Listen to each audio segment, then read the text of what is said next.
Thank you so much, everyone, for joining us, staying with us on this continued coverage of the Edo governorship election. Let's look at some more data set. I'm being joined by our friend Bukola Idowu, Executive Director of Kimpact Development Initiative, KDI. Thank you so much, Bukola, for joining us. Thank you so much. What a day it's been. To be here again. It's been a long day. Yeah. Visiting your data center, I know you've done quite a lot of data crunching, and I know that you have an idea of who is winning this race, but it's not up to us to announce because you're following all of the figures, and we do know who is likely to be in the lead and who is likely to win this election. Is getting clearer by some of the figures that we're getting, but it's up to an INEC. We wait for INEC. We wait for INEC to make the announcement. But in what we have at the moment is what you and your colleagues at KDI have worked on,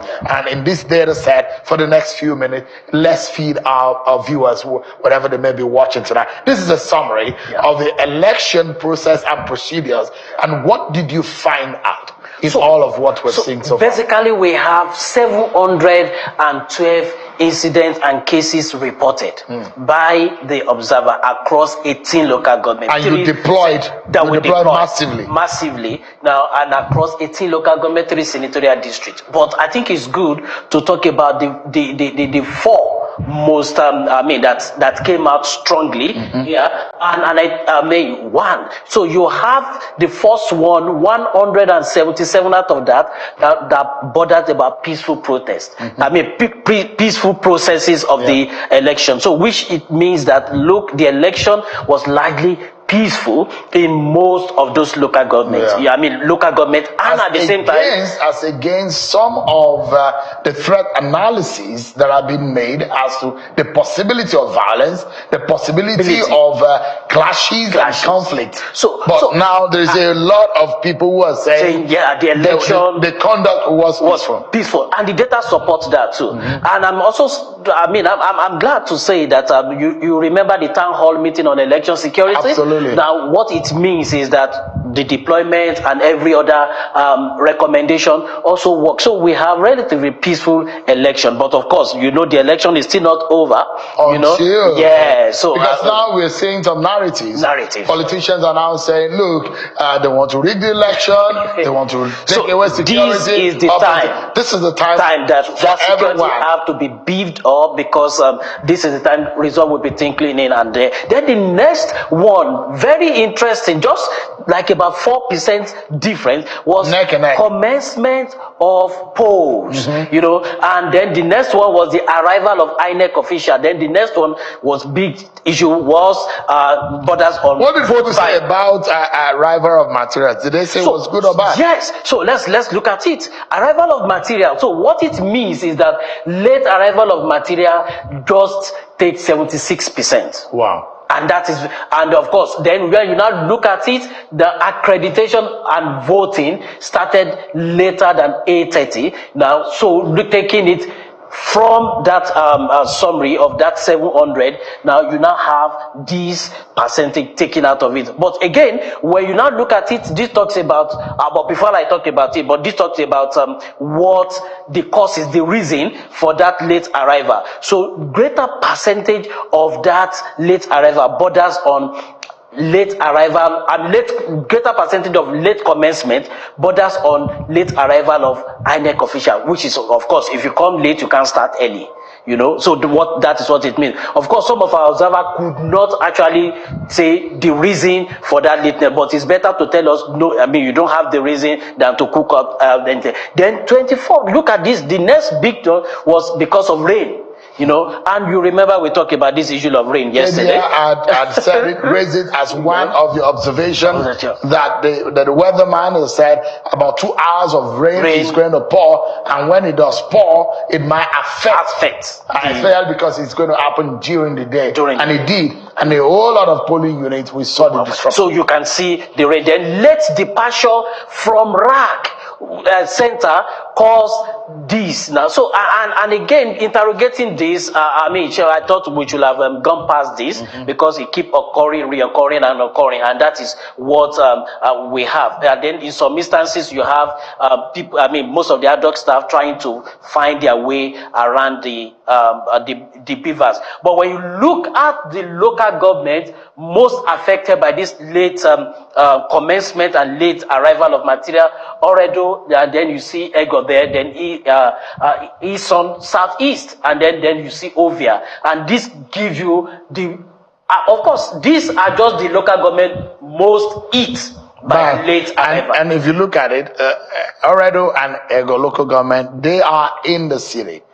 They are less than 30 minutes away from INEC office. So let's just make excuses for INEC. Maybe they prioritize people outside the city.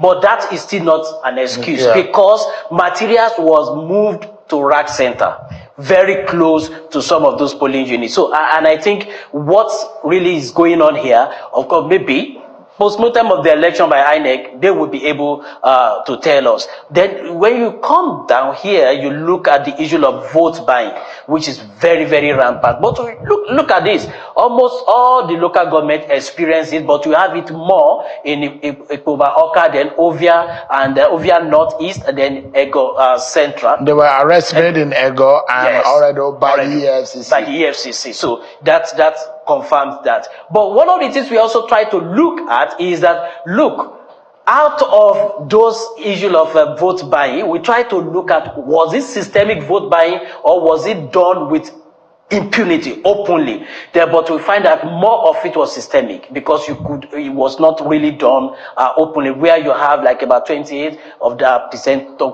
where it was done openly. Now we also try to look at what was traded, material things, but majorly money was traded. But when you come here, the most, we try to look at the margin of the amount between 7,000 and 10,000. Take the what was mostly rampant, and that's a lot of money, and that's what you see. But who are the people buying? Who are the people responsible for this buying and trading? Party agents, highest percentage, party members, then voter, in some instances, and then the party official themselves, and then the party talk. That is what you have. But you see what the local government most eat in that particular place. So do we have more men? It does look like we have more men vote buyers. Or vote sellers. But yes, more men involved in. Does it mean that we have more men who need more money than the female or the women? Probably, maybe because they are breadwinners, they have to. So maybe there are more criminal-minded men than women. Exactly, this is what the data is saying, basically. Yeah. So Ipobaha, Ovia Northeast, Ego, Esako West, they are in the lead in the model and the samples that you have. Interesting scenario playing out. So let's look at the beavers functionality. Very important. Because that is at the center of the conduct of this election. If beavers work well, yet we're home and dry because the technology is working. And we should be able to rely on technology. But how much of that? But interestingly, today, the beavers function very well. We only have like just about few, just few like about 16, just 16% of malfunction. And they can easily be replaced. It can easily be replaced. So this was not like a widespread. And I think when it comes to that, I think we should give it to INEC. These beavers work effectively. If you look at it, if 16% out of 4,519 polling units, 16, the margin of error in that is insignificant. This 16 now, when you break it down into what really, of course, you have system malfunctioning, then failure to capture voter, then INEC staff do not have password in 3 instances, and that's why will you pick the beavers and then you get to the polling unit and you are trying to look, you don't have the password, we have to start calling. Someone like me, I'm very terrible with numbers.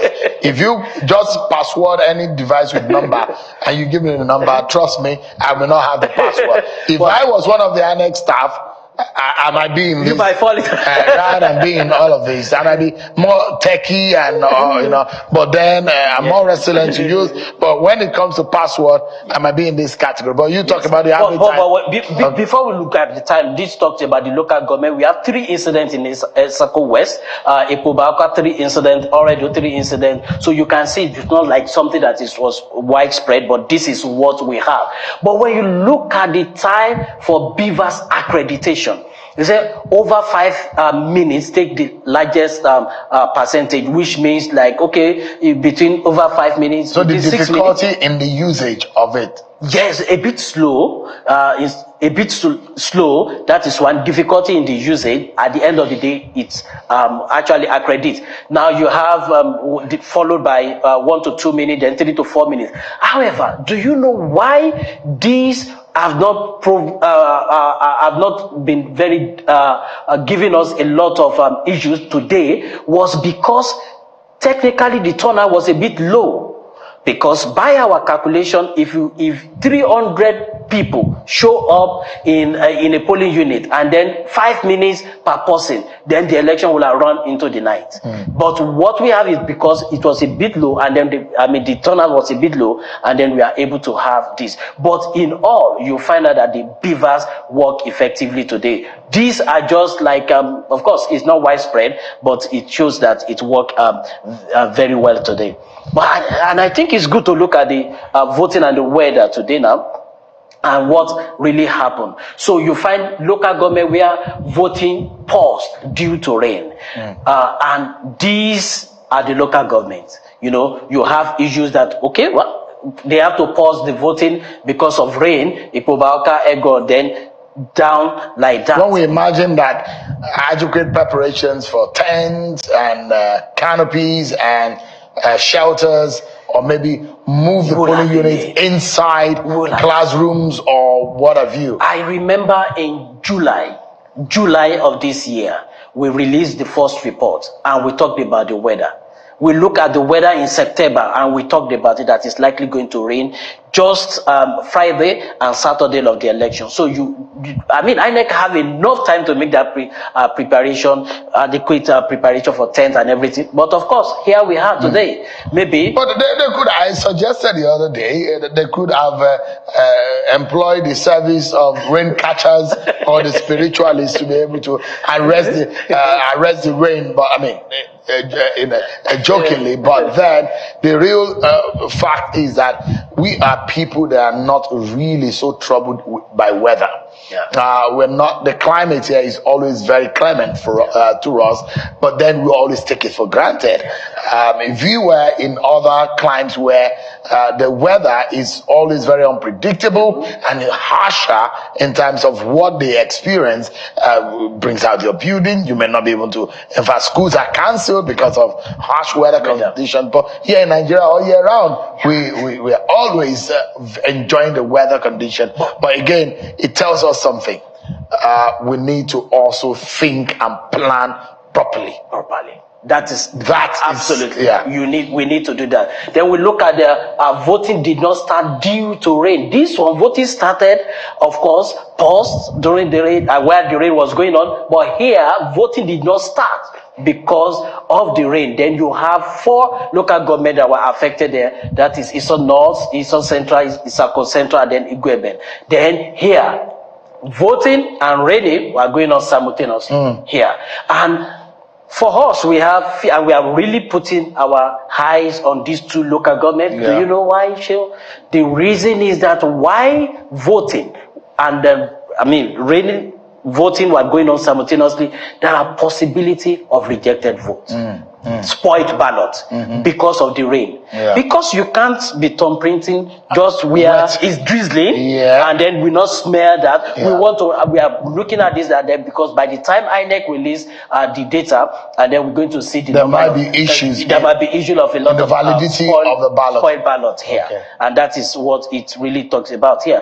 Then lastly, let's look at party agent interference, where party agents were present in the polling unit all the polling units today, you have party agents represented. They were there, but of course, we had only just 6%. I talked about where party agents interfere in the entire process. So, but this is what we have today, and we are still monitoring. We are still looking at it, tabulating, and we are still looking at other areas. For instance, you remember yesterday we talked about the margin of lead. We are still watching if it's going to drop this year. We are also looking at after the announcement or during what the turnout is going to look, and the credibility of the process, and the process, yes. Because when you, and I know you are doing that work also, trying to put the figures together as to tabulate your figure in your own way. Your INEC has its result, but you are tabulating your own so that you can let's look at the consistency and let's see what goes on at the end of the day. This also gives us an understanding. Of course, if you look at the IREF and what we can get, if you refresh it, let's see if there is any update out of the 4,519 polling unit results. We do know as of today, as of now, that 94% of those results are now in, with 4,284 results that are being captured or uploaded. These are I was having this conversation with Samson. I said, look, it's not in the number of the results that have been uploaded, it's also in the quality of those results, because anyone could capture. We've seen people literally take pictures of nonsense and put it on the IRF. At the moment, we are already following this, like you just said, tabulating and some of this. We have also seen some of the incomplete results there. When I say incomplete, snapped half, then you've have the remaining part missing, cut off, and then you see some other funny mutilated and upload cancellation, you see. So, but it's not, like you said, it's not about the quality. The quantity. It's about the quality and the integrity test of that goes into the result uploaded. But at the same time, we are happy that this is working, and then as of this moment, we can have 94%. Which is good. Compared to what we have seen in the past. Compared to what we have seen. If you add this, maybe in 2023, maybe there won't be any problem, because when INEC said there were technical glitches up to today, they said they've resolved it. We do not even know what exactly is the nature of the technical glitch. But from your own point of view and at KDI, how would you assess, and I look at conduct first, how do you generally assess this exercise? So I am going to look at it in 3 major areas. Number 1, the election administration, then election security, and then from the part of the voter. Number 1, election administration, I think is let's just make it average. It will have gone above average if not because of the logistic issues that we thought we could have done away with as of today. Then you find location from the rack to the polling unit. There was no vehicle to convey the people. We saw police in some instances or military in some instances coming to the rescue in some of those places. Then you saw, so you expect these to have, that we should have gone past that. Late commencement really done a lot of even so in that administration. Of course, average, and then we can look at it. Then I can say above average when you come about the election security, the professionalism of the security agencies, the deployment. Now, we did not have any polling units that you don't have security agency. The professionalism. Of course, you have isolated cases where you see some issues around overzealousness and then allowing people to just to get rowdy in some places. But when you look at it, the kind of neutrality bit that we've seen, and even where arrests were made, you are able to see that yes, this person really committed. It was not like, okay, this man was really framed up. So you look at that. Then the third aspect where I was talking about from the angle of the voter turnout seems to be a bit low. Now, when we were pulling some of these results together, looking at it, so you see registered voter 949 in a particular polling unit, then accredited voter 68. So you find out that look, the turnout was that a bit low. But when you now pull this to, because when you pull this together, we have an election that, of course, is still better on the average, so this is what we see. But at the end of the day, by the time we see result collation, we see result tabulation, and then we see a situation where the result is, the announcement has been made, then we can now assess the election. But I must say that it looks like, I just pray that this election can be accepted at the first ballot, that the people will not go to court. The candidates will not go to court. And I'm imagining that there might be, this race might be so tight that we may not be able to determine the winner at the first ballot. It's possible. It's looking like it. With what we have seen, it's possible. Well, take it from us. We do not, we don't faff around. We do not we do not speculate. We say based on facts that are available.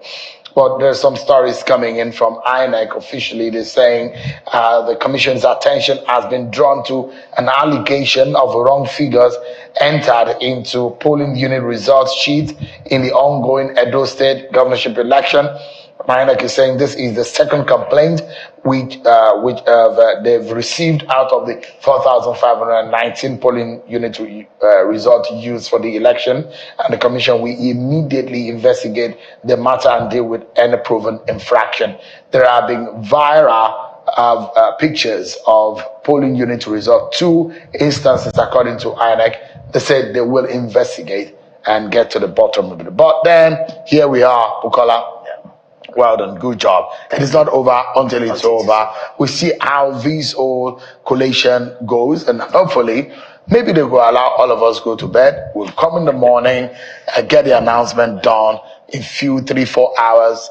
Hopefully, the 18 local government can be turned in, a winner announced, and everybody goes home. I guess that could be a possibility. Yes, that could be a possibility, and we hope nothing happened during the process. That all things should be equal, and then we will be able to say. In the cover of dark, a lot of things happen. A lot of things. We do hope that is why we say we hope nothing happens during the process. Bukola, Idowu, it's good to see you. Good job that you're doing at KDI with you and your colleagues. Congratulations for all of what you have done.